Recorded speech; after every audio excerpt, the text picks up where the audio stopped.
بەناوی خوای بەخشندەی میهرەبان بینەران و بیسەرانی خۆشەویستی کەناڵی ئاسمانی پەیام لە هەر کوێیەگەن جوانترین سڵاوتان لێبێ. من ڕێاز کاکە مەحموود بە یارمەتی هاوکارانم ئەڵلقەیەکی نوێی بەرنامەی باسوخواستان پێشکەش ئەەکەم و پێویستی مرۆڤایەتی بە هاتنی پێغەمبەری خوا صلی الله علیه وسلم دەکەمە تەوەری ئەمڕۆی بەرنامەی باسوخواز. وەک سەید قوتبی شەهید و مفەسیر و بیرمەندی گەورەی ئیسلامی ڕەزا و ڕەحمەتی خوای لێبێ دەفەرمێ مرۆڤایەتی لە ڕۆخی کەندەڵانێکی ئاگریندا بوو.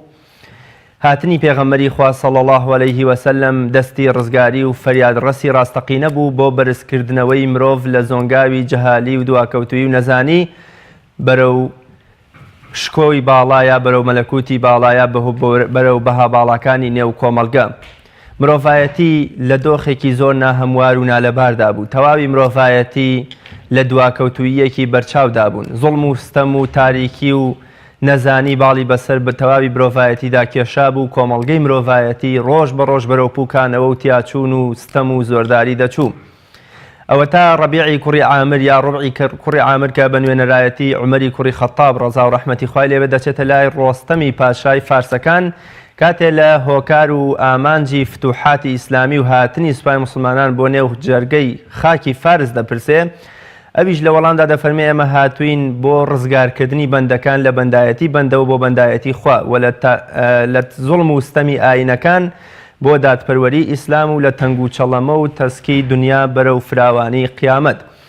کەواتە هاتنی پێغەمبەری خوا صلی الله علیه وسلم هەروەکو چۆن خوای بەبەزەهی لە قورئانی پیرۆزدا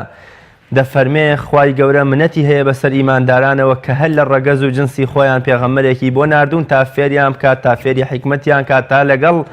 خۆیان و ناخی خۆیان و بەهای خۆیان ئاشتیان بکاتەوە. بێگومان هاتنی پێغەمبەری خوا صلی الله علیه وسلم بەزەیی و ڕەحم و لاکردنەوەیەکی ئێجگار گەورەی خوای گەورە بوو بە ڕووی مرۆڤایەتیدا. ئێمە لەم بەرنامەیەدا باز لەو پێویستیانە دەکەین کە مرۆڤایەتی پێویستی بوون و ئەو ئامانجانەی کە مرۆڤایەتی پێویستی بوون بە هاتنی پێغەمبەری خوا صلی الله علیه وسلم. حکمت لە ناردنی پێغەمبەری خوا صلی الله علیه وسلم کە ئێمە ئێستا لە مانگی لەدایکبوونی ئەو سەروەر و نووری چاوەمان داین چی بوو؟ بۆچی خوای گەورە جارێکی دیکە بەزەی و ڕەحمی خۆی لەگەڵ بەشەریەت دانواند و پێغەمبەرێکی پەرێز و پەرێزخاوێن و ڕابرد و پاکی کردە ڕزگارکەر و فریادڕەسی تەواوی مرۆڤایەتی. جیاوازی حکمەتی ناردنی پێغەمبەری خۆمان صلی الله علیه وسلم لەگەڵ باقی پێغەمبەرانی دیکە چی بوو؟ کۆمەڵگەی ئەمڕۆی بەشەریەت تا چەند پێویستی جارێکی دیکە بە حکمت و بە پەیام و بە بۆچوونە پڕێز و خۆشەویستەکانی پێغەمبەری خوا هەیە صلی الله علیه وسلم. لە کاتێکە فەیلسوفێکی جوولەکەی وەکو بەرناتشۆی ئەڵمانی دەڵێ ئەگەر ئەو هەموو کێشە و نەهامەتی و زوڵم و ستەم و جەنگ و یەکتر نەخوێندنەوە و داگیرکاریەی مرۆڤەکانی ئەمڕۆ بخەینە بەردەستی یەکێکی وەکو محەممەد صلی الله علیه وسلم، ئەوە لە ماوەیەکی زۆر کەمدا چارەسەری تەواوی ئەو کێشە و گیرروگرفتانە دەکات بە مەزەندەی خواردنەوەی یەک کوپی قاوەواتە پێغەمبەری خوا صلی الله علیه وسلم هێندە حەکیم و لێزان و بەرچاوڕوونە لەژێر وەحی خوایدا دەتوانێت کێشە و نەهامەتیەکانی کۆمەڵگەی مرۆڤایەتی ڕزگار بکە. بۆ مەبەستە میوانداری زۆر بەڕێز مامۆستا مەلا عەبدولحەمید بەرزنجی زانای ئاینیم کردو. مامۆستایان زۆر بەخێر بێ و سوپاس بۆ ئامادەبوون. زۆر سوپاس بۆ بەڕێزیشتان. مامۆستا زەرورەتی هاتنی پێغەمبەری خوا صلی الله علیه وسلم، پێویستی مرۆڤایەتی بە هاتنی پێغەمبەری خوا صلی الله علیه وسلم لە چیدا بوو؟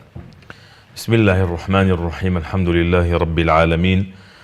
والصلاة والسلام على رسوله الأمين محمد صلى الله عليه وسلم وعلى آله وصحبه وأمته أجمعين. ربنا اغفر لنا ولإخواننا الذين سبقونا بالإيمان ولا تجعل في قلوبنا غلا للذين آمنوا ربنا إنك رؤوف رحيم. اللهم علمنا ما ينفعنا وانفعنا بما علمتنا وزدنا علما وأرنا الحق حقا وارزقنا اتباعه وأرنا الباطل باطلا وارزقنا اجتنابه واجعلنا ممن يستمعون القول فيتبعون أحسنه وأدخلنا برحمتك في عبادك الصالحين. سڵاوی خوای گەورە و میرەبان لە جەنابت و سەرجەم بینەران و بیسەرانی بەڕێز و خۆشەویست بێت. دیارە وەکو تۆی خۆشەویست لە پێشەکی بەرنامەکەدا ئاماژەت پێدا زەرورەتی ناردنی پێغەمبەری خوا عەلەیهی سەڵات وەسەلام لە سەردەم و لە کات و زرۆفێکدا کە مرۆڤایەتی زۆر پێویستی بە کەسێک هەبوو کە ڕزگاری کە لەو هەموو نەهامەتی و ناڕەحەتیانەی کەواتی کەوتبوو کە گەر مەجال بێ باسی کەین لە هەر لایەنێکەوە لە ژیانی مرۆڤ تەماشای دەکەی پێویستی بە فریادڕەس و بە پێشەوا و قودوەیەک هەبوو کە ئەو خەڵکە ڕزگار بکات چونکە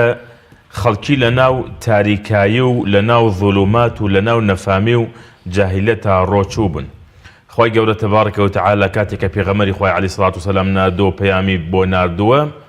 دەفەرمێت قد جاءكم من الله نور وكتاب مبين يهدي به الله من اتبع رضوانه سبل السلام ويخرجهم من الظلمات إلى النور بإذن ربهم إلى صراط العزيز الحميد. خوا أفهمي قد جاءكم من الله نور أو نور رناكي كهاتوا كرسول الله عليه الصلاة والسلام وكتاب مبين لقد أو قرآن روشن وديارو باراوي كخواي قولة ناردويتي ككدوية ماي هي الداية ورينموي بو خلقي خواي قولة فهميتي بو أوي دريان بيني من الظلمات إلى النور لتاريكاي برو نور روشناي حتما إنسان حتى تاريكاي نبيني قدري نور روشناي نازانت بلام أو سردمية كخواي قولة سبحانه وتعالى وكل شوية تريشا أفهم كتاب أنزل إليك أم قرآنك بوتو دان داويا أنزلناه إليك لتخرج الناس من الظلمات تاريكيك يك تاريكي نبوة فهمت تاريكاي كان الظلمات كان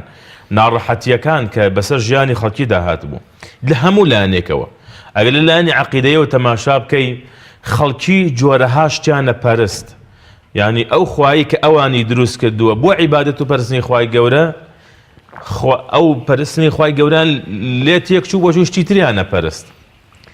بۆیە یەکەم پەیامی خوا بۆ هەموو مرۆڤایەتی پێش هەموو شدەوەی بریتە لە ناسینی خوا چکە وەکو دەفەرمێ وما خلقت الجن والإنس إلا ليعبدون پێغەمبەرانیش هەمویان کە هاتوون ولقد بعثنا في كل أمة رسولا أن اعبدوا الله واجتنبوا الطاغوت عیبادەت و بەرزنی خوای گەورە هات ئەمەی پێ ئاشنا کردن کە ئێوە بگەڕێنەوە بۆ سەر ڕێڕەوە ڕاستەکە کە ناسین و پەرستنی خوای پەروەردگارە تەبارەکە و تەعالە. خاڵێکی تر لەو تاریکاییانە بریتی بوو لە تاریکایی نەعەدالەتی و زوڵم و ستەم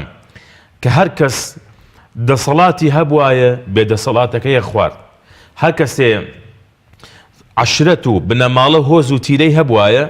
زوڵمی دەکرد لەو کەسەی کە بێکەسە و بێعەشرەتە و بێ بنەماڵەیە یعنی یاسا هەبوو بەڵام یاسا بۆ خەڵکی فەقیر و داماو هەبوو بەڵام پێغەمبەری خوا عەلەیهی سەڵاتو وسەلام بە خەڵکی فەرموو ئەیوهە الناس خەڵکی ئاگادار بن ئومەتانی پێش ئێوە بەهۆی چیەوە لە ناوچوون كانوا إذا سرق فيهم الشريف تركوه وإذا سرق فيهم الضعيف أقاموا عليه الحد ئەگەر پیاوێکی بەڕێز و خانەدان و لە بنەماڵێکی گەورە دزی کردایە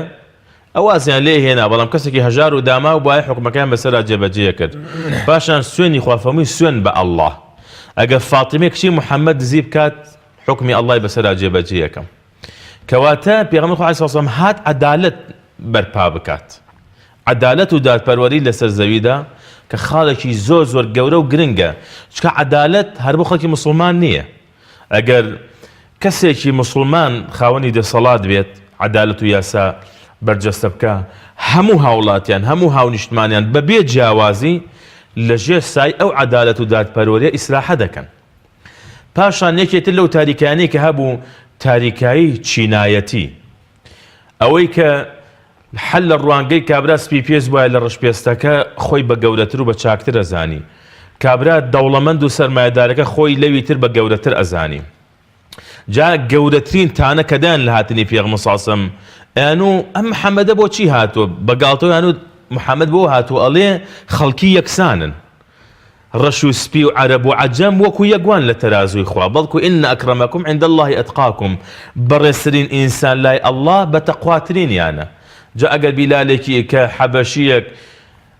پیاوێکی هەژار و کۆی لەبووە لای خوا زۆر گەورە بەڕێزترە لە ئەبوو جەهلێک لە ئومەیەکی کوڕی خەلەف لەو هەموو دەسەڵاتدارە کە زۆر سەرۆت و زامانە نەبوو یعنی ئیسلام جیاوازی چینایەتی نەهێشت فەرمووی بەڕێزترینی ئێوە لای خوا بەتەقواترینتانە ئیتر مەجالێکی نەهێشتەوە بۆ ئەوەی خەڵک لەژێر هەر ناوێکە وەکو چۆن ئێستا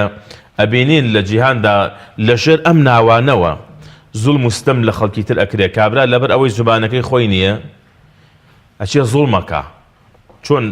ساڵانی ترە چۆن تعریبیان نەکرد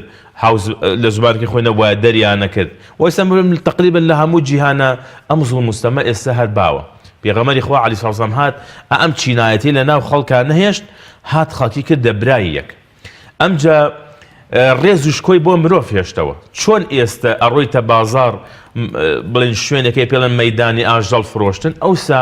مەیدانی مرۆڤ فرۆشتن هەبوو مرۆڤایەتی مامەڵەی پێوە ئەکرا پێغەمبەری خوا عەلەیهی سەڵاتو وسەلام هات خەڵکی لەمە ڕزگار بکە بۆیە یەکەم کەس لە پیاوان کە ئیمانی پێهێنا ئەبوبەکری سیدیق خوای لە ڕازی بێ کە دوو ناو زۆر پێی بەناوبان بۆی کێ لەوانە دوو نازناو کە پیان و تۆ سیدیق و پێشیان و تۆ عەتیق یعنی ئەو پیاوەی کە زۆرترین کۆیلە و بەندەی ئازاد کردەوە لە پێناوی خوای گەورە پێغەمبەر سەڵ هانیەدان لە کەفارەتی سوێنێکەوە لە قتڵێکی خەتەئەوە لە هەر کارێکی چاقی فەرمووی بڕۆن کۆیلە ئازادکەن بڕۆن بەندە ئازادکەن بەڵێ مامۆستا بێگومان ئامانج و هەدەفی گەورەی هاتنی پێغەمبەری خوا صلی الله علیه وسلم بریتی بووە لە شکۆگێڕانەوە بۆ مرۆڤەکان ڕێز و حورمەت بەخشینەوە بە مرۆڤەکان بەڵام بۆچی وەکو قورئان جەفەرمێ بەشێکی کەم لە خەڵکی سوپاسگوزارن یا بەشێکی کەم لە خەڵکی ئیمانداران بۆچی لەگەڵ ئەو هەموو گەورەی و ڕێز و شکۆگێڕانەوەیش بۆ مرۆڤەکان بەڵام مرۆڤەکان هەر دواکەوتووی پێغەمبەر نەبوون یان بوون بە شێوەیەکی زۆر کەم ئەوە تا خۆشی ئەفەرمێ صلی الله علیه وسلم من وەکو وابێ لە بیاباندا ئاگرێکراوەتەوە ئێوەش هاوشێوەی پەپولە و پەروانە دێن خۆتان بە ئاگرەکە کێشن من هێندە دڵسۆز و خەمخۆرتانم هەوڵ ئەدەم ڕێتان دەدەم بەڵام هەندێکتان هەر خۆتان بە ئەنقەز بە ئاگرەکە کێشن بۆچی مرۆڤایەتی بۆچی بەشەریەت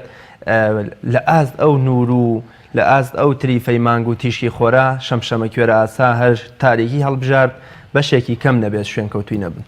طبعا لە سەردەمی زووشتەوە تاوەکو ئێستش بەشێکی لەوانە بریتی بووە لە ئینکاریکردن و خۆبەزلزانین و یعنی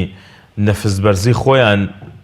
یعنی ڕێی پێ نەداون کە موسڵمان ببن چۆن خوشکەزایەکەی ئەبوو جەهەل کاتی کە لە خاڵێ پرسیە لێ خاڵۆ ئایا ئێوە گومانتان هەیە لە حەقیقەتی ئەم محەممەدە لە من بۆیە پرسیارت لێ ئەەکەم محەممەد عەلەیهی سەڵاتو وسەلام شان نەبووەتە پێغەمبەر بە صادق الئەمین ناسراو بووە هیچ کاتی ئێوە درۆتان لێ دێ و دەڵێن ما جەڕەبنا عەلەیهی کەذیبە هیچ کاتی تەجروبەمان نەکردووە پیاوە درۆیەکی کردبێ باش ئەگەر ئەو درۆ لەگەڵ مرۆڤایەتی نەکاتە چۆن درۆ لەگەڵ خوای خەڵکی دەکات وجحدوا بها واستيقنتها أنفسهم أي بو إنكاريان كده ظلما وعلوا جهنه كس نفسه هوا وآرزوي خوي يعني الرقي بينادا أي نخو أم بيامي بيغمري خو عليه الصلاة والسلام جوان ترين بيام بو كهاتوي ياساو رساي بو خلق داناو تماشا أولا نانيك أما جمان فيك تماشا أقراتو خلق دور بي لبرنامي إخوة چۆن لە سەردەمی زووش تاوەکو ئێستا ئیسلام چەنە هانی خەڵگەدا یارمەتی یەکتر بن وەکو سەدەقە و خێر یان وەکو قەرز بیدەی بە خەڵک چەند هانی خەڵک دراوە بۆ ئەمانە بەڵام لە سەردەمی جاهیلیەت و هەتا ئێستش ئەوانەی کە یعنی دەستیان نەگەتەوە بە ئیسلامەوە چاوەڕێ بوون خەڵک فەقیر بێ هەژار بێ بۆی خوێنی بمژن بۆ ئەوەی پارەی لێ بسێنن بە کۆمەڵی ڕێگا وكو خواهي قال يا أيها الذين آمنوا لا تأكلوا الربا أضعافا مضاعفة كابرا فقير بو باري نبو كاز نبو صدقي باتي زكاة وشتيشان نبو نانا قرزج نبو بو خواهي قال هكاس قرز دا من ذا الذي يقرض الله قرز دا با الله أشوف لا كابرا قال والله بيسم بهانيا باري أيو جايو بون منايو أو حفتا دينار تيمي دواي 100 دينار اللي أسن موتا أما تا سريمان أجا سريمان نو هنا بيبصو بنجا يعني مرۆڤایەتی لەلایەنی ئابووریشەوە بەڕاستی تێکشکابوو بەڵام خەڵک ئەم حەقیقەتەی نەئەبینی بەڵێ زۆر باش ئەیبینی ئێستاش ئەم حەقیقەتە نابینێ بەڵێ ئەیبینێت بەڵام بۆ شوێنی ناکەون ئەوە جا شەیطان بەو نەفرەتیەی خۆی یەکێک لەو گلەیەتی کە لە مرۆڤایەتی ئەکە ئەوەیە کە ئەڵێ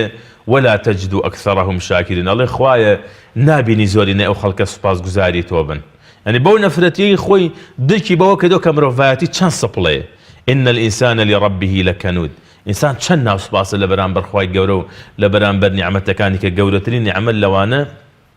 نادني بيغمري خوابو عليه الصلاه والسلام بلام نفسيان وشون كوتني هوا وارزويان بشون كوتني بو بيغمري خو عليه الصلاه والسلام جاري وهابو هندق لو نفسه تكبر اعجاب بخويانا لدسيانته اساس هني خلق هي يعني ئەوەی پێکەم و کورتی ئێستا تۆ بینی لە مزگەوتێکە لە جمعەیە 1000 کەس 1500 کەس دائەنیشێ لەو خەڵکە مسلمانە ئەنواع و ئەشکاڵی تایە لەوەی کە ئەهلی مزگەوتە تەماشاکەی وەزیری تایە ئەندام پەرلەمانی تایە خەڵکی کرێکاری تایە خەڵکی تایە سەدان کەسی تایە ئەمڕۆ خاوەنی شەهادەی دکتۆرا و پرۆفیسۆر و ماستەر و شەهادەی بەرز بەرز هەمووی دائەنیشێ هەمووی برایەکە لە ناو مزگەوتە حج جیاوازێک لە بینێ و خەڵکەدا نییە جیاوازەکە لای ئەڵڵا بەتەخوا بەخواناسینە بەڵام خەڵکێک ئەمە یعنی بە کەم و کورتی ئەزانێ بخۆی یعنی لەوە بە گەورەتر ئەزانێ بچێ شوێن ئەو پەیامەکەوێ سبخات سجدة بخواي جورا بلي سبحان ربي الأعلى وبحمده يام بلي سبحان ربي العظيم وبحمده أو خواي كدرسي كدو همشته جانب دسي پروردگار فاطمه صح حكمة لناردني پیغمبري خوا صلى الله عليه وسلم لچي دابو بله هاتني پیغمبري خوا عليه الصلاة والسلام حكمتي زور گوريتي دابو يكي لوانا أو بو ك لدو أوي خلقي أشنا بكات بدينو بەوەی کە خوای گەورە سبحانه وتعالى پێ رازیە طبعا یەکەم شت لە ژیانی ئینسان ئەوەی کە پەروەردگاری خۆی بناسێت یعنی تۆ ولله المثل الأعلى کەسێک گەر چایەکت بۆ بکرێ نانێکت بۆ بکرێ نەک پێی ئەڵی سوات دەڵێی زۆر سپاس دەکەم مەمنونتم پیاوتەکەی تۆم لە بەرچاوە ئینشاڵڵا منش ڕۆژێ لە خزمەتە بووم یعنی زۆر سپاس دەکەی ئەی خوای گەورە سبحانه وتعالى کە ئەم هەموو نیعمەتەی داوە بە ئینسان نابێت سوپاسگوزاری خوای گەورە بکە سپاس گزارش اعملوا على داود شکر دەبێت بە عمل سپاسی خوا بکەی بەوەی کە ئەم ئەندامانی خوا پێداوی لە ڕزابوودی خوای گەورە بەکاری بێنی ئەمە بینی خۆت و خوای گەورە کە گەورەترین شتە ئینسان ئاشنا ببێ بە ناسینی خوا دووهەمینیان ڕێخستنی پەیوەندی نێوان خەڵکی کە وای لێ نەیەت خەڵکی زوڵم و سەم لە بەرامبەرەکەی بکات مافی بخوات حەقی پێ نەدات بەڵکو لەوەش وەکو کوردەواری لەسەر هەندێک کەس ئەو وتیان هێناوەتەوە ئەڵێ هی خۆم بۆ خۆم و هی تۆش دەخۆم ئاخر هەندێک کەس وایە بەناگرین بەخوای گەورە هی خۆشی یەخوا بەڵام قەناعەتی بەوە نییە دەوێت هی خەڵکی تریش بخوات هاتنی پێغەمبەری خوا عەلەیهی سەڵام بۆ ئەوە بوو کە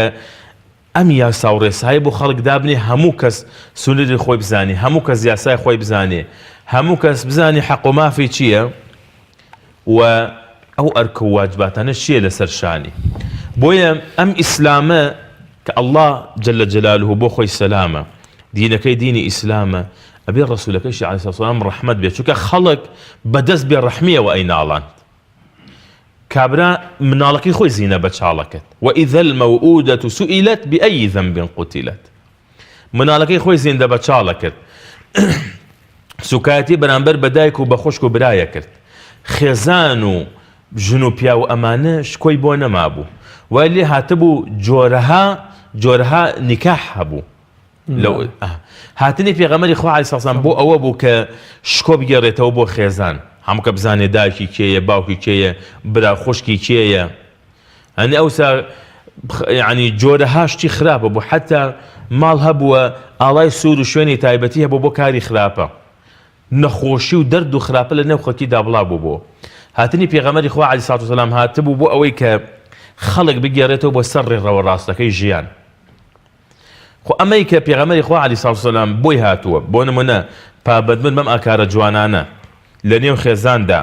لە نێو کۆمەڵگادا جارێ لەلایەنی کۆمەڵایەتی کە خەڵک بەڕاستی زۆر لە دواوە بوو یعنی ئەو لایەنە جوانی کە لە ئیسلامدا هەیە فێرمانەکە کەسێ پێویستی پێ بوو یارمەتی بەی کەسێ نەخۆش بوو سەردانێکی کەسێ مرد لەگەڵی بچوو بۆ سەر قەبران ئەم لایەنە کۆمەڵایەتیانە زۆر مهمە ئینسان بەمەوە گەشە ئەکا بەمەوە تی ئەگا و پێ ئەگا بەڵام ئەمانە ناو خەڵکیدا نەمابوو بەڵکو زۆر لاواز ببوو کۆمەڵی خەڵکی زۆر کەم هەبوون کە ئەم کارانیان جێبەجێ کرد خوای گەورە ئەم پێغەمبەرەی نارد عەلەیهی سەڵاتو وەسەلام کە هەموو مرۆڤایەتی و هەموو جن و پەری و هەموو ئاژەڵان و هەموو حەچی ڕوح لەبەرە وەکو خۆی دەفەرمێ خوای گەورە تەبارەکە وتەعالە وما أرسلناك إلا رحمة للعالمين صلى الله عليه وسلم يعني الرحمة بۆ هەموو عالم حتى جارێکیان لە سەرەتای هاتنی ئیسلامدا کە موشریکەکان زۆر پێغەمبەریان صلی الله عليه وسلم ناڕەحەت دەکرد و هاوڵە بەڕێزەکانی و زۆر تەعزیبیانەدان سوکایەتیان پێکردن سەحابە وتیان یا رسول الله صلی الله عليه وسلم ادعوا على المشركين دوعایان لێ بکە ئیتر بەڕاستی بێزار بوون زۆر یعنی هاوڵانیان ناڕەحەت کرده بوو پێغەمبەری خوا عەلەیهی سەڵاتو وەسەلام ناڕەحەت کرده بوو ئەوان شاڕ بوون پێغەمبەری خوا عەلەیهی سەڵاتو وەسەلام دوعایان لێ بکات دوعای خراپیان لێ بکات بەڵام پێغەمبەری خوا عەلەیهی سەڵام بە یەک ڕستە فەرمووی ئینی لەم ئوبعەث لەعانن ئینەما ئەنا ڕەحمەتون مهدات یا لە گەڕانەوەی لە تایفدا کە نەیهێشت شاخەکان بە یەکا بدرێت بەڵێ ئەوە ژێکێکە لەو نمونانە کە پێغەمبەر صلی الله عەلەیهی وسەلەم فەرمووی خوای گەورە بۆیە منی نەناردووە بە لەعنەت و نەفرینکردن لە خەڵکی هەر ڕۆژێ کەسێکی بەدڵ نەبوو خوایە لە ناوی بەیت و خوایە ئینەما ئەنا ڕەحمە پێغەمبەر صلی الله عەلەیهی وسەلەم فەرمووی من ڕەحمەتی خوام جا من هاتووم بۆ ئەوەی کە ئەو خەڵکە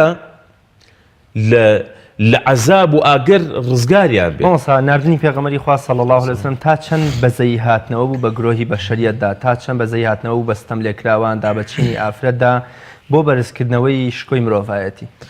طبعا مرۆڤایەتی بەچی ئەمێنێتەوە کاکە ڕیاضیان مرۆڤایەتی بەو ئەمێنێتەوە قیەم و ئەخلاق و بەها باڵەکان لە نێو کۆمەڵگەدا بمێنێت بۆ نمونە ژن و پیاو چۆن ڕێز لە یەکتر بگرن دایک و باوک چۆن بە بەرامبەر بە مناڵ بە بەزەی بن منداڵ چۆن ڕێزی دایک و باوکی بگرێ ڕێز لە خۆت گەورەتر طبعا ئەم شکۆ و ڕێزەی کە ئیسلام باسی دەکات لە نێو کۆمەڵگەدا کۆمەڵگە بەوە ئەمێنێتەوە هەموو کەس حەقی خۆی ئەدا بکە هەموو کەس ڕێز و حرمەت و شکۆی خۆی هەبێت لە نێو کۆمەڵگەدا پێغەمبەری خوا عەلەیهی سەڵات وسەلام هات خەڵکی بەمە ئاشنا بکات بەڵکو فەرمووی ئینەما بوعیثت لئوتەممە مەکاریم الأخلاق من بۆیە هاتمەوەی ئەخلاق و ئاکارە جوانەکان تەواو بکەم یعنی کۆمەڵە شت هەبووە ماوە بەڵام پێغەمبەری خوا عەلەیهی سەڵات وسەلام هات ئەوەی لەناو خەڵکیدا نەماوە زیندوی بکاتەوە جەهانی خەڵکی بدا بۆی کەوا دەستگرن بە ئاکارە جوانەکان حتا بۆ نمونەیە کە خوای گەورە سوبحانه وتعالى بەو وەسفی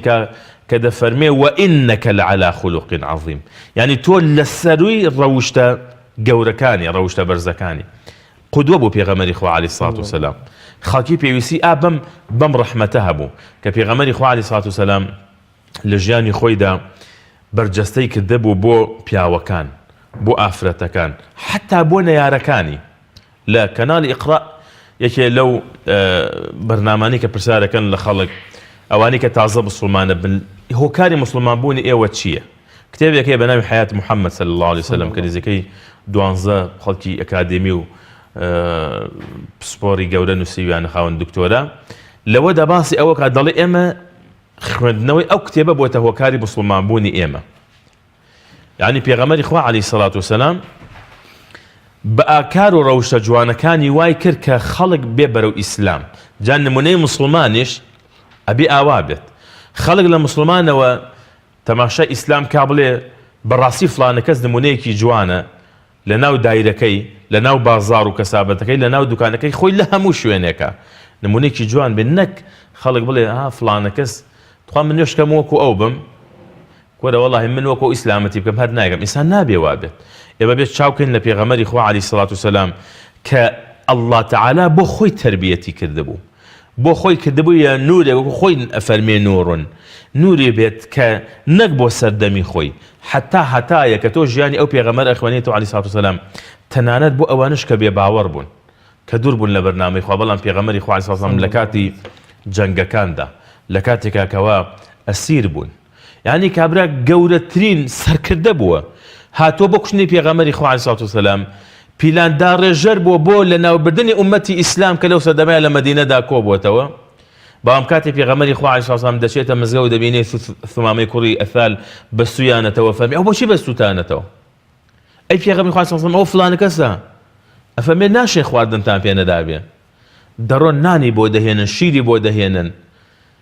بەیانیان پێغەمبەری خوا عەلەیهی سەڵات وسەلام دێ دەفەرمێ ما عندەکە چی لایە دەنگ و باس خەبەر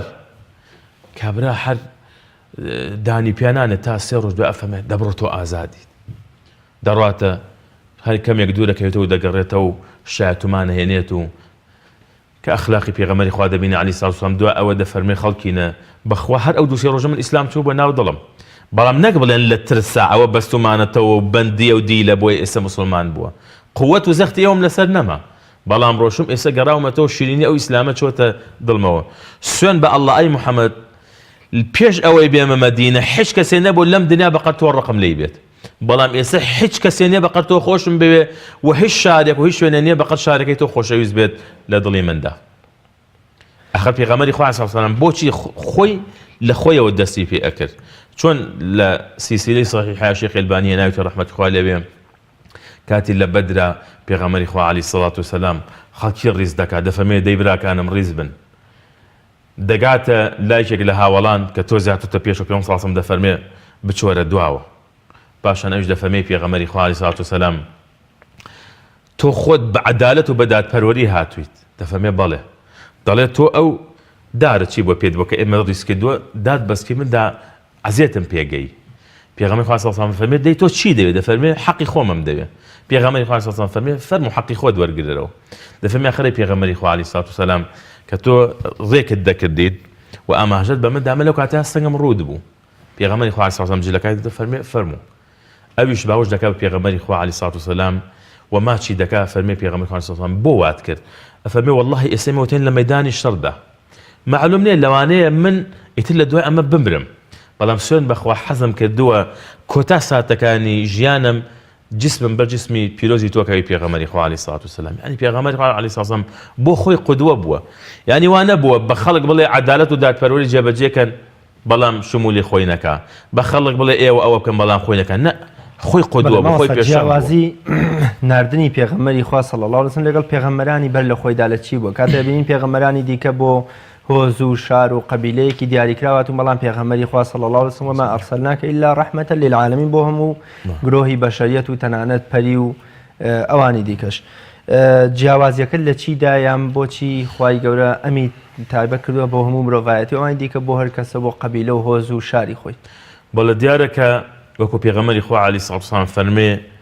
إنكم تتمون 70 أمة إيوه حفتا أمتان طواو كدوا بيش أمتي إسلام شخصنو أمد هاتوا أمتي إسلام أمتي كوتاية خوي قوله تبارك وتعالى كدوتي كوتا أمد وبيغمركش عليه الصلاة والسلام كدوتا كوتا بيغمر وبيامكش كقرآن كدوتي كوتا بيام كواتا أمتا هتا كوتاي دنيا بردوام به والرسالة وبيامكش تأوكتي كخوي قوله ديويت وبيغمركش عليه الصلاة والسلام بويا وەکو ابن مسعود خوای لە ڕازی بێ دەفەرمێ خوای گەورە تەماشای دڵی بەندەکانی خۆی کرد پێغەمبەرانی تیا هەڵبژاردن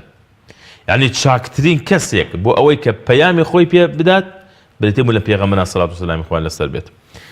لەم کۆتا ئومەتەیشا خوای گەورە تەبارەکە وتعالە کە پێغەمبەر محەممەد عەلەیهی سەڵات وسەلام خوای پەروەردگار ئیختیاری کرد بۆ ئەوەی کە بیکاتە پێغەمبەری ئاخر زەمان وەکو خۆی دەفەرمێ ولكن رسول الله وخاتم النبيين پێغەمبەری خوایە کۆتایی هەموو پێغەمبەرانش سەڵات وسەلامی خوای پەروەردگاریان لەسەر بێ پەیامێکی پێداوە کە پەیامەکەشی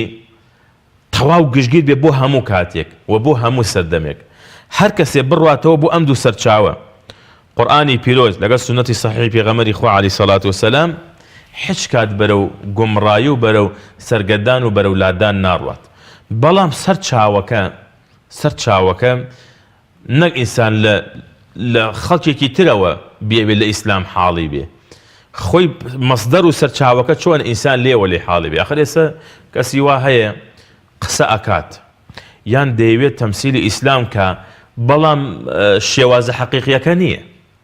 بەڵام دێ بە شێوازێکە خۆی پێخۆشە بە حەز و ئارەزوی خۆی دەیەوێت ئیسلام لە خەڵکی حاڵی بکات بەڵام بەو شێوازی کە خوای گەورە سوبحانەهو وتعالە ئەم پێغەمبەری ناردووە عەلەیهی سەڵات وسەلام کە پێغەمبەرێکی ڕەحمەت بووە و پێغەمبەرێکی بە سۆز و میهرەبان بووە و پێغەمبەرێک بووە دینەکەیشی تەواوی ئاسانکاری تیا بۆ خوای گەورە سوبحانەهو وتعالە فەرمێ يريد الله بكم اليسر ولا يريد بكم العسر يريد الله أن يخفف عنكم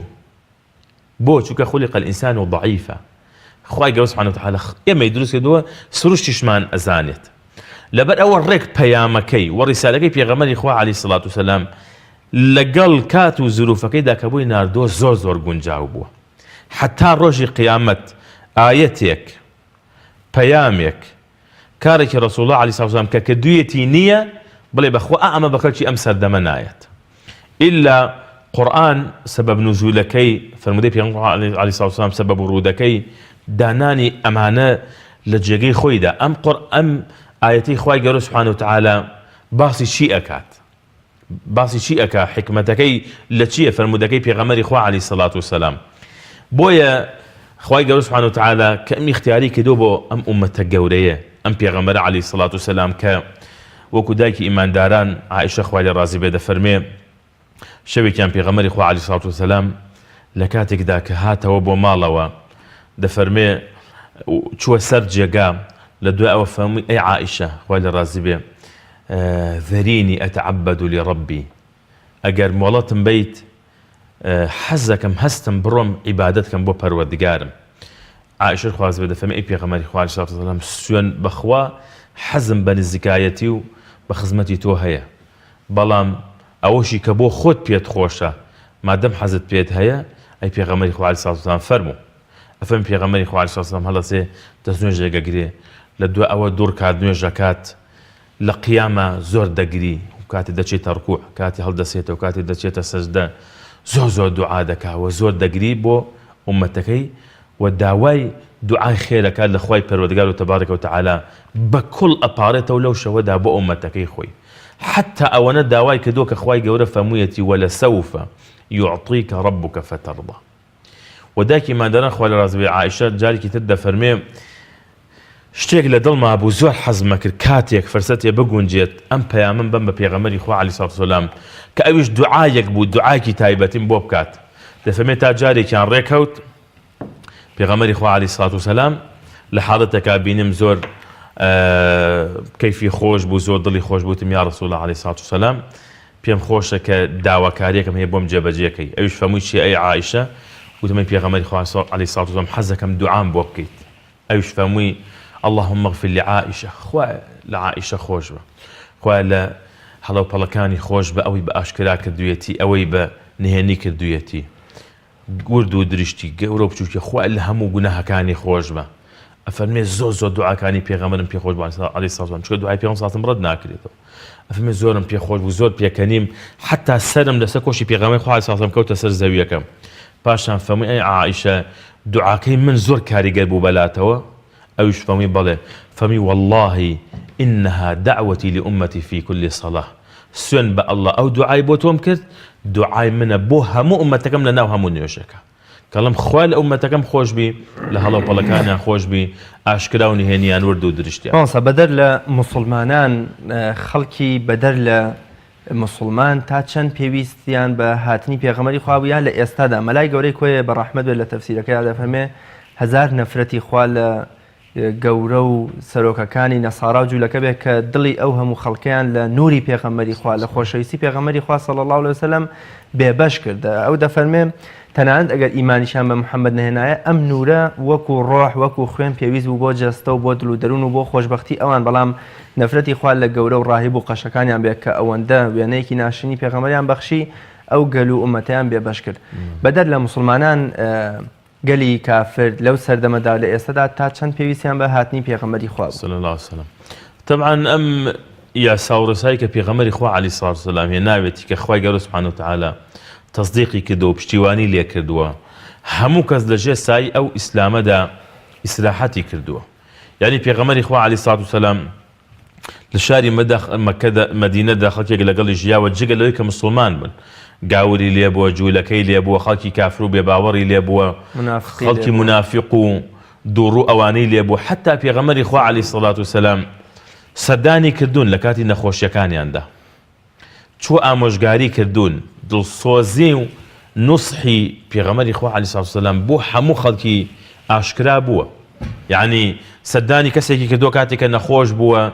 لەو کاتەیە بۆتە مای هیدایەتی ئەو کەسێک کە سەردانی کردووە. ئەمجا بەردەوام پێغەمبەری خوا عەلەیهی سەڵاتو وسەلام هانی خەڵکی داوە چونکە پەیامەکەی ئەیوهە الناس وەکە چوە مەدینە پێغەمبەری خوا عەلەیهی سەڵاتو وسەلام یەکەم پەیامی چی بوو؟ فەرمووی ئەیوهە الناس خەڵکینە ئەطعیموا الطعام خواردن بن ببەخشی خواردن ببەخشن یارمەتی خەڵکی بدەن هاوکاری خەڵکی بکەن سڵێ ڕەحم بەجێ بێنن پەیوەندی خزمەتی جێبەجێ بکەن. لەبەر ئەو ئەم پەیامە إنا خلقناكم من ذكر وأنثى وجعلناكم شعوبا وقبائل لتعارفوا أما بو تعارفة نقبو أو بيت تو ما دام غير قبيلة خوة بيك وجبيبرة لنايبة يا إسلام كاتك هاتوا يا ساورساكي بو أخل كداناوة إتر أوشي كإيماني بينا هناوة لجساي أو إسلام دا إسراحتي كردوا حواوتوا نهامتي ونارحتي نبينيوا بەڵکو لەگەڵ مسلمانەکاندا کاتێ ناکۆکیەک ناڕەحەتێک ڕوبەڕووی شارەکەیان بۆتەکو شاری مەدینە ئەوانیش پارێزگاریان کردووە لە شارەکان چونکە بە شاری خۆیان زانیوە چونکە پێغەمبەری خوا عەلەیهی سەڵاتو وسەلام پەیامەکەی وا بووە خزمەتی هەموویانی پێکردووە. چکەگەجا ئەگەر وا بێت تۆی مسلمان لەم پەیامە بەهرەمەند بیت و لەوی تری بکەیتە دۆزەخ لەم ژیانی دنیا، ئەی چۆن ئەوان ڕەحمەتی ئیسلامت کە ببینن؟ شتیوانیە. ئیسلام کە هاتووە بۆ ئەوەی کە ئەوانەشی دوور بوون لە دین و لە بەرنامەی خی گەور لە ژێر سای و سێبەری ئیسلامدا ئیسلاحەتیان کردووە، نەهامەتی و ناڕەحەتیان نەبینیوە. حتا مسلمانان زیاتر پابند بوون بە دین و بە شەریعەتەکەیان، ئەمەیان لە ناودا بووە. چونکە بەهەشتیش کە خی گەورە ناوی ناوە والله يدعو إلى دار السلام، ئاشتی و سەلامەت و پێکەوە ژیان لە ژیاندا زۆر گرنگە. وەکو لە پێشترش ئاماژەمان پێدا و قسەی زۆرێکیش هەیە لە ئەو کەسانی کە فەیلسوف بوون و ئەو کەسانی کە خەڵکانێکی زۆر شوێنیان کەوتون، دانیان بەوە داناوە کە پەیامی محەممەد صلی الله علیه و سلم بە شمشێر بڵاو نەبووەتەوە. پەیامی پێغەمبەری خوا عەلەیهی الصلاة والسلام بە ڕەو جوانی، بە ئەخلاق بەرزی، بە مامەڵەی جوان بڵاو بووەتەوە. ئەمجا نمونەکانی زۆرن لە ژیانی پێغەمبەری خوا عەلەیهی الصلاة والسلام لەو خۆشەویستی و محەبەتی کە لێوان مسلمانانە دروستی کردبوو و لەو تێکەڵی و مامەڵە جوانەی کە لەگەڵ خەڵکانی ترە پێغەمبەری خوا عەلەیهی الصلاة والسلام دروستی کرد. ئەوان بە چاوی خۆیان دەیان بینی. کاتێک کە ئەویان دەبینی ئەم پێغەمبەری خوا عەلەیهی الصلاة والسلام چەندە ڕەحمەتە، ئاسەواری ئەوە. تەمان خۆ کاتی پێغەمبەری خوا عەلەیهی الصلاة والسلام هاو مجتەمەعی جاهیلیەت بوو، نەفامی بوو. بەڵام تەماشاکە لە ماوەی 10 ساڵ 13 ساڵ بۆ 15 ساڵ چ گۆڕانکارێک بەسەر ئەم خەڵکە هات. ئەو کەسێک کە کاتی خۆی چوو کچی خۆی زیندە بە چاڵە کرد، ئێستا حەزیە کرد کەوا کچی بێت، چونکە پێغەمبەر صلی الله علیه و سلم فەرموو هەر کەسێ دوو کچ بەخێو کات، خزمەتیان بکە، ئەدەبی جوانیاندا بدات، پەروەردەیان کات، لە ڕۆژی قیامەتا کونە لەه سیترا من النار، ئەبێتە پەردە بۆی لە ئاگری دۆزەخ. هەر ئەوەی کاتی خۆی بە هۆکاری سەرشۆڕی و نەدامەتیان نەزانی يتوارى من القوم من سوء ما بشر به أيمسكه على هون أم يدسه في التراب ألا ساء ما يحكمون. وإلى هذا أيو أما هۆکاری چوونە بەهەشتی منە، ئەمە هۆکاری ڕەزامەندی خی گەورەی تەبارەکە و تەعالە. دڵی ڕائەگرت، چونکە پێغەمبەر صلی الله علیه و سلم کاتێکی لە هەوڵانی بینی، طبعا خەڵکەکە تازە مسلمان بوون، ئیتر جاجار ئامۆژگاریەکردن بە حکمەوەی کە نزیک بوون لە سەدەمی جاهلیەت و جا خەڵکی وا هەبوو تازە مسلمانە بوو، هەنیشتی هەتیامە ئامۆژگاریە کرد. کابرایەکی بینی کوڕەکەی هات باوەشی پێ کرد و ماچیە کرد و خسە سەر کۆشی و کاتێکە کچەکەی هات نازینە ئەگەشا گرنگی پێ نەئەدا. پێغەمبەر صلی الله علیه و سلم فەرمووی بەڕاستی بە عەدالەت نەبووی لە بینیانە، یەکسەر ڕێگای بۆ ڕۆشن کردەوە. کەواتە خەڵگەی بینی ئافرە دەیبینی لە ئیسلامدا حەق و مافی دیاری کراوە، خەڵکی هەژارەی بینی لە ئیسلامدا حەق و مافی پارێزراوە، خەڵکی دەوڵەمەندیش بە هەمان شێوە. کاتێک تێگەیش کاکە خۆ ئەم دنیا تۆ هەرەوە نییە پارەکۆکەیتەوە، هەر ئەوە نییە. ئەی ئینسان لانی مرۆڤایەتی و ئینسانیەت و هاوکاریکردنی خەڵکیش ئەمە بەشێکە لە ژیانی ئینسان. کاتێک کە تۆ بە پارەی یارمەتی کەسێک دەی چەندە خۆ دڵت خۆشە کە دڵنیای بەوە خی گەورە سوبحانە و تەعالە چەندەها بەڵا و موسیبەت و نەهامەتی و ناڕەحەتیت لێ دوورە خاتەوە. لەبەرەوە بەڕاستی ئەوانەشی کە غەیرە مسلمان بوون، ئەم پەیامی پێغەمبەری خوایان بینی عەلەیهی الصلاة والسلام و ڕەوشتی ئەویان بینی و ڕەوشتی هاوڵە بەڕێزەکانیان بینی، چونکە ئەگەر ئەم نوێژە و ئەم ڕۆژووە و ئەم حەجە و ئەم زەکاتە و ئەم قورئان خوێندنە ئەگەر کاریگەری نەبێ لەسەر ئەخلاق و ڕەوشی ئینسانی مسلمان دەوری چییە؟ نوێژ خی گەورە نافەرمێ ئین الصلاة تەنها عن الفحشاء والمنکر، یعنی وا نەزانی چوار کات نوێژەکەی تر تەواو نە، ئەی دوای نوێژەکە ئەخلاقت لە ماڵەوە، ئەخلاقت لە بازار، ئەخلاقت لە دەرەوە، ئەمە هەموو ئینسان دەبێت گرنگی پێ بدە. ئەی ڕۆژوو ئینەمە الصیام من اللغو والرفث، ئەبێ ئاگات لێ بێت لە زبانت، ئەگەنا ڕۆژوو نییە. ئەی پێغەمبەر صلی الله علیه و سلم نافەرمێ ڕۆژوانی وا هەیە ئێوارە کە ڕۆژوو شکان دوشتی بۆ ماوەتەوە برسێتی و توێنێتی ئەجر و پاداشی نەماوە. بە معنایەکی تر ئەم ئیسلامە هاتووە ئێمە فێرەکات چۆن فێر ئەبین عیبادەت و پەرستش و کارە چاکەکان بۆ خی گەورە تەبارەکە و تەعالە ئەنجام بدەین. ئاسەوار و بەرهەمی ئەو عیبادەتە ئەبێ لەسەر ئەخلاق و ژیانی ئێمە ڕەنگ بدەن. زۆر باش مامۆستا، خەڵکانێگەن وەک تانەدانێک لە پەیامی مرۆڤ دۆستانەی پێغەمبەری خوا صلی الله علیه و سلم حکمەتی ناردنی دەڵێن ئامانج لە ناردنی پێغەمبەر صلی الله علیه و سلم تەنها چەسپاندنی شەرع و فێرکردنی خەڵک بۆ بە قورئان و خواپەرستی، واتە مرۆڤ وەکوڵە هیچ اختیارێک لە دەستیان نەبووە تەنها وەکو ڕۆبۆتێ ناچار بووە کە پەیامی خوا بچەسپێنێ و شوێنکەوتوی بێ بەدەر لەو لایەنە کۆمەڵایەتی و ئابووری و سیاسی کە مرۆڤەکانی لە ستەم و لە ژێردەستەیی و لە کۆیلەیی و لەو هەموو تاریکی و نەزانیە ڕزگار کردووە. ئایا ڕاستە کە ئامانجی ناردن یان بەونە هاتنی پێغەمبەر صلی الله علیه وسلم تەنها بۆ ڕوونکردنەوەی ئەحکامی شەرعی و فێرکردنی قورئان و ڕووکردنە خەڵک بۆ بەرەو خوایان بۆمنە ئەوەندەی کە لە خزمەت مرۆڤ بووە ئەوەندەی مرۆڤی بەرز کردوتە ئەوەندەی دەستی فریادڕەسی مرۆڤ بووە کە تەنانەت ئێمە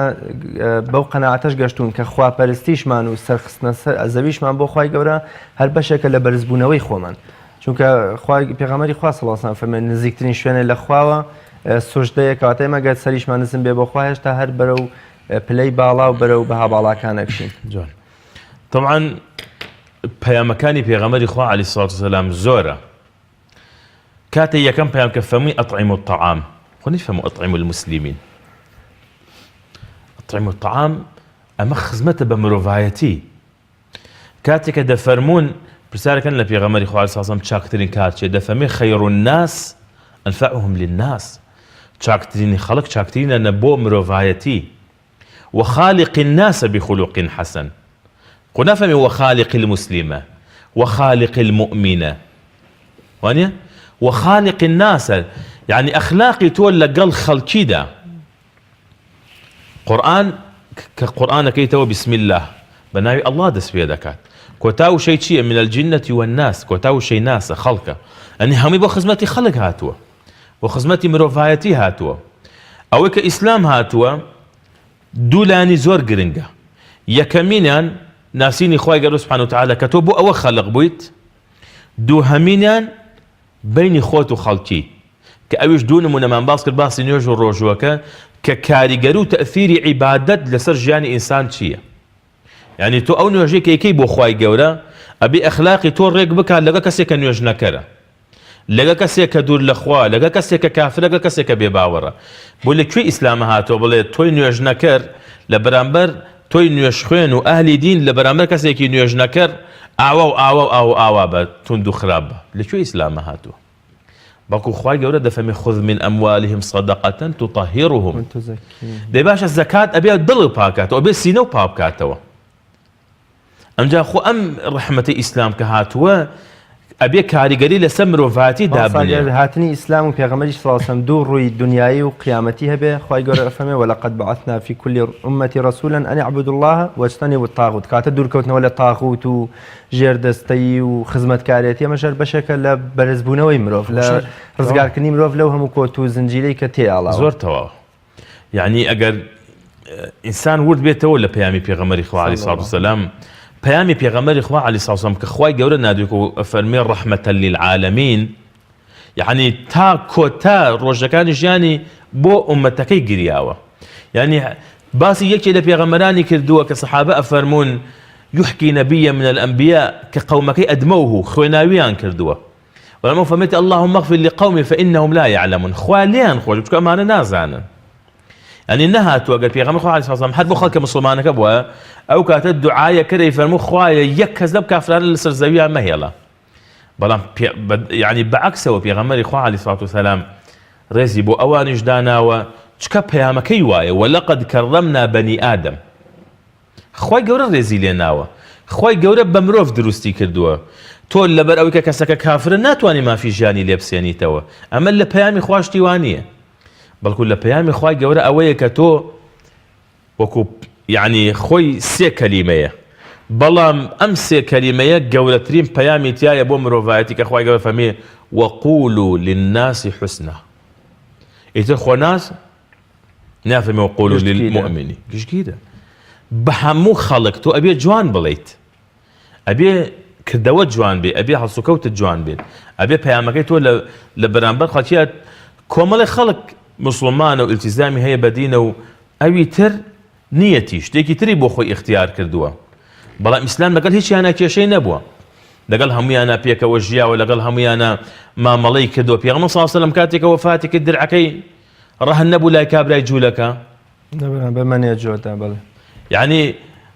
بقولي هني كذب يعني بيغمر خو عليه الصلاة والسلام كهاتو لقال كسا إداري نكو جا بو حساب بيبوها لمدينة ولما كش بو مخوين هستايا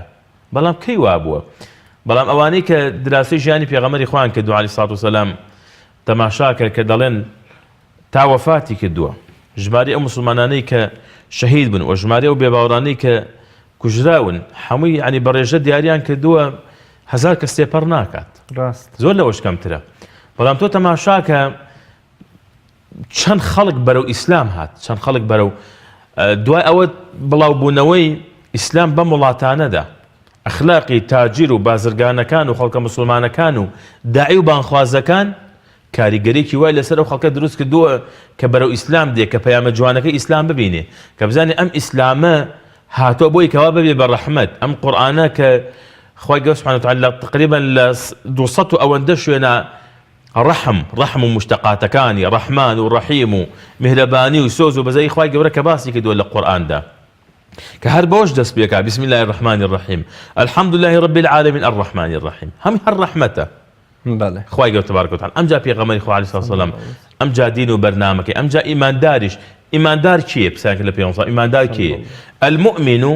من أمنه الناس على دمائهم وأموالهم كسي إيمان دار خلق يعني گشتگیرە لە ماڵیان ولا شەرەف و ناموسیشان پارێزراو بن زۆر باشە مامۆستا کۆتا پرسیارم کۆمەڵگەی ئەمڕۆی مرۆڤایەتی چەقبەستنەوەی کۆمەڵگەی مرۆڤایەتی ئەم هەموو شەڕ و ئاژاوە و فەرتەنەی کە لەو جیهانە هەیە تا چەند جارێکی دیکە پێویستی بە پەیامەکەی پێغەمبەری خوا هەیە صلی الله علیه و سلم تا چەند زیندووکردنەوەی تێگەشتن و فەهم و بۆچوونەکانی پێغەمبەری خوا صلی الله علیه و سلم ئەو بەرنامە و پلان و ئاشتی پارێزەی کە هەیبوو لە ژیانی خۆیان تا چەند جارێکی دیکە ئێمە پێویستمان پێێتی لە پێنا و کبکردنەوەی کێشە و نەهامەتیەکانمان خەڵک ئەمڕۆ زیاتر لەو نەفامێتی کە خەڵک جاران تیای بووە بەڕاستی ئەمڕۆ دەیبینی تەوانێ یعنی ئەبینی زلهێزەکان ئەوانەی کەم هێز و کەم دەسەڵاتن دەیان خۆن هەموو هێز و دەسەڵاتێک بۆ خۆیان قۆرغ دەکەن خۆیان خاوەنی هەموو چەکیەکەن بەڵام یاسا و نظام دەرەکەن کە هیچ وڵاتێک نابێ خاوەنی ئەو چەکانە بێت کێشە و مشکلە و نەهامەتی و ناڕەحەتیان لە وڵاتان بڵاو کردوتەوە لە ناو وڵاتانی مسلمانان پڕیان کردووە لە کێشە و ئاشوبە و فیتنە و نەهامەتی و ناڕەحەتی بەڕاستی ئەمڕۆ مرۆڤایەتی لە هەموو کات زیاتر پێویستی بەوە هەیە بگەڕێتەوە بۆ پەیامی خی گەورە تەبارەکە و تەعالا بگەڕێتەوە بۆ ژیان دۆستیەکەی پێغەمبەری خوا عەلەیهی سەڵاتو وسەلام بگەڕێنەوە بۆ ئەوەی ژیانمان خێزانمان لایانی کۆمەڵایەتیمان لایانی ئابووریمان لایانی دینداریمان باشتر و چاکتر گەشە بکە بەیەسەر بێ بتەوتر بێ بگەڕێنەوە بۆ سونەت و ڕێبازی پێغەمبەری خوا عەلەیهی سەڵاتو وسەلام بێگومان خۆشی و خۆشبەختی لەوەدایە کە ئینسان بگەڕێتەوانێ بۆ ئەو ژیانی کە پێغەمبەری خوا عەلەیهی سەڵاتو وسەلام لەسەری بووە و بۆ ئەو پەیامی کە خوای گەورە تەبارەکە و تەعالا ناردوویەتی چونکە خێر و چاکە بەڕاستی لەوەدایە کە ئینسان شوێن پەیامی خوای پەروەردگار کەوێت ئێمە ئینشاءالله ئومێدوارم هەموو لایەکمان زیاتر لە سیرەت و ژیانی پێغەمبەری خوا عەلەیهی سەڵاتو وسەلام حاڵی ببین و بتوانین ئەم پەیامە جوانش بگەینین بە خەڵکی کە پەیامی پێغەمبەری خوا عەلەیهی سەڵاتو وسەلام پەیامی خۆشەویستی و تەبایی و برایەتی و ئاشتی و پێکەوە ژیانە لە ژیانی بینەرانی بەڕێز ئەگەر مەحوی شاعیر و عاریفی خواناسی کورد لەبارەی یەکێ لە وێزگەکانی ژیانی پێغەمبەری خواوە کە هیجرەتە دەفەرمێ ئەگەر ئەم هیجرەتە نەبوایە دین ئەم شەوکەتەی کەی بوو بێگومان ئەگەر خودی پەیامبەریش صلی الله علیه وسلم نەبوایە و پێغەمبەر صلی الله علیه وسلم نەهاتە ئەو کاتە مرۆڤ ئەم شەوکەت و ڕێز و بەها و حرمەتەی کەی دەبوواتە هاتنی پێغەمبەری خوا صلی الله علیه وسلم هەر وەکو چۆن خوای گەورە دەفەرمێ منەتێکی گەورە و بە سەرگرۆهی بەشەریەتەوە و مرۆڤی لە پەستی و دواکەوتویی و ژێردەستەی ڕزگار کرد تا بە یەکگەشتنەوەیەکی تر بە خوای گەورە میهرەبانتان ئەسپێرین خوای گەورە سەلامەتتان کە خواتان لەگەڵ